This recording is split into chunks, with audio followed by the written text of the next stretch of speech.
Greetings, everyone. Glenn Kellaway from the basement. Hope you're all having a great day today.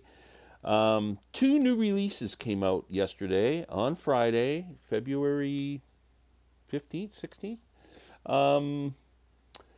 And I got them both on release day from Amazon. I was shocked, and I was really excited. I've had a chance to listen to them both once through. I'm going to show them to you in a second. I happened to stop by the thrift store last night and picked up 3 CDs. These are interesting. They're all a couple of bucks a piece, so how could I refuse? I have never owned... I've heard one of their albums. I've never owned one of these. I thought for $2, I got to give it a try. Greta Van Fleet. Let's see. Any Van Fleet fans out there might want to let me know. Anthem for the Peaceful Army, I think it's called. So let's see. I don't know. I heard their first album when it came out, and you know, when they were trying to be kind of Zeppelin-y. So I don't know what this is here. It's just a concept album of some time. It almost looks like it. I will be interested in hearing this and giving you my thoughts. We'll see. Like I said, any fans, let me know. Next, an album I have never heard before, but man, what a respected reggae artist this man is. Peter Tosh. And this is called Legalize It, which is, I believe, his kind of, that's the, when you think of Peter Tosh, you think of this album. So I'm really interested in hearing that as well. There's Peter smoking something.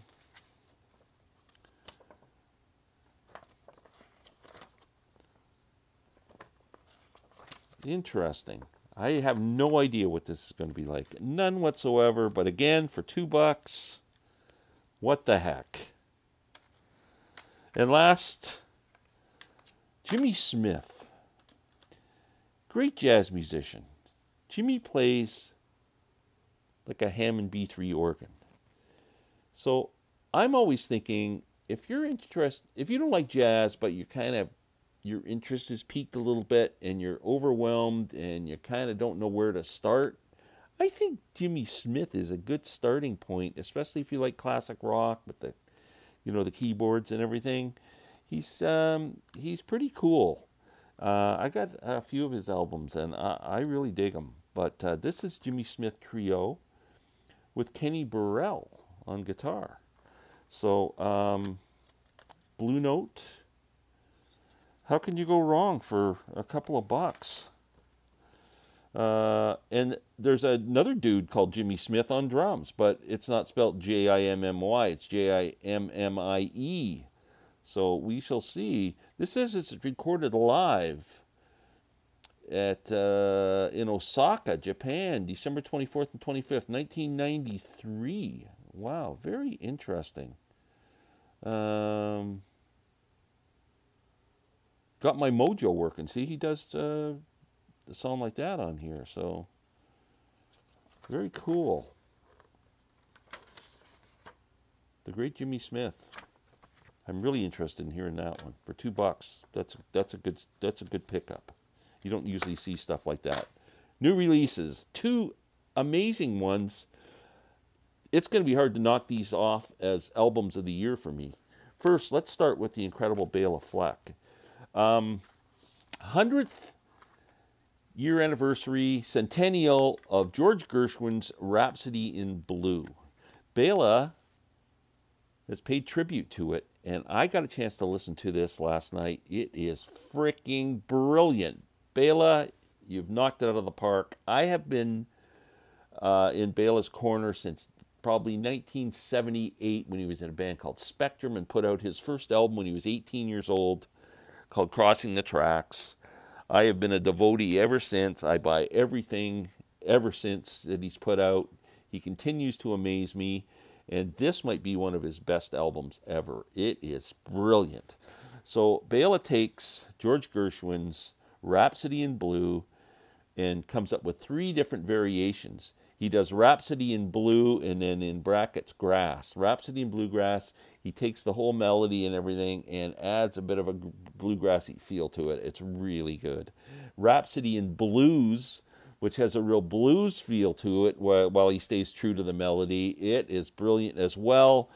And an absolutely incredible, mind-blowing version of Rhapsody in Blue, straight as an arrow with it, except it's a banjo as the lead instrument, which I'm sure George Gershwin hadn't planned, with a orchestra, the Virginia Symphony Orchestra. It is absolutely breathtaking, gorgeous.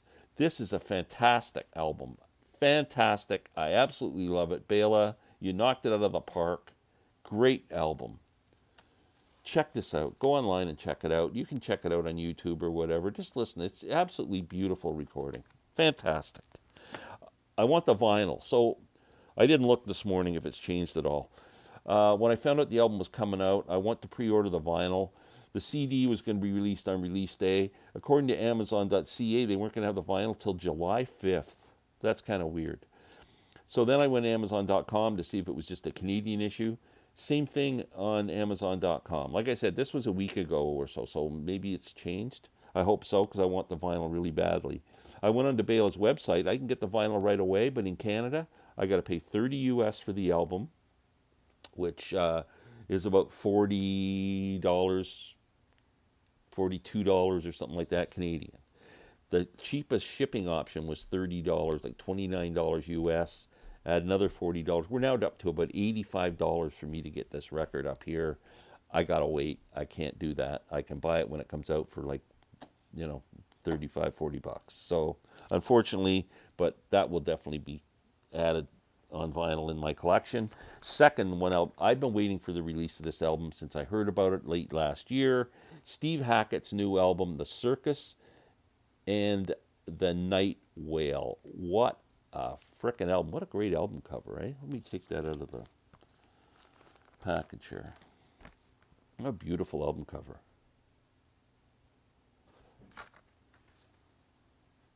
There's Mr. Hackett.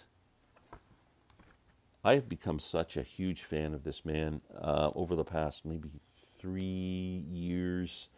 I was never a huge Genesis fan, but somehow I got turned on to Steve Hackett, and I don't even know how, and I ended up buying his album called The Night Siren, and absolutely loved it when it came out. And also I had Voyage of the Acolyte, and I've since got Spectral Morning and that, and all the live stuff he does where he revisits the Genesis catalog and plays his own stuff. Those albums just blow me away. Just incredible guy. So one of my favorite artists now. Like really obsessed with Steve Hackett. Just an incredible guitar player. And my good friend Scott at the Prog Corner interviewed Steve, did a great interview. So if you haven't watched that, go over to Scott's channel and watch the interview. He also did an in-depth review of the album and gave it 9 out of 10, I think. And I would give it at least a 9.5 out of 10. Very close to 10 out of 10. I listened to it once. The vinyl sounded great. I absolutely love it. This is a concept album.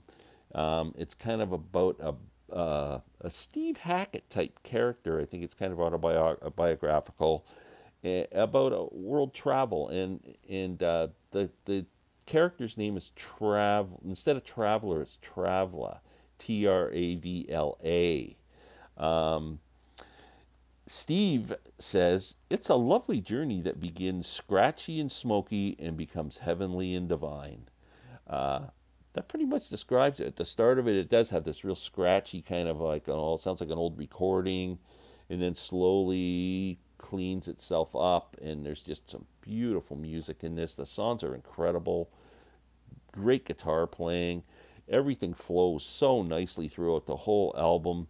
Steve's touring band is one of the best bands out there, and they are front and center on this album. Roger King on keyboards, Rob Townsend on sax, Jonas Reingold on bass, wonderful bass player, and the great Nad Sylvan on vocals. Man, can this guy sing? He's just incredible.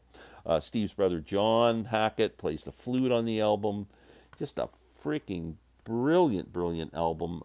Both these are just blowing me away. I'm absolutely thrilled. That's it for now. I've got a lot of videos in my head planned, so they're kind of getting backed up now. So I'll probably be doing a few videos every day. I'll do one. So anyway, everyone have a great Saturday, and we will talk soon. Take care.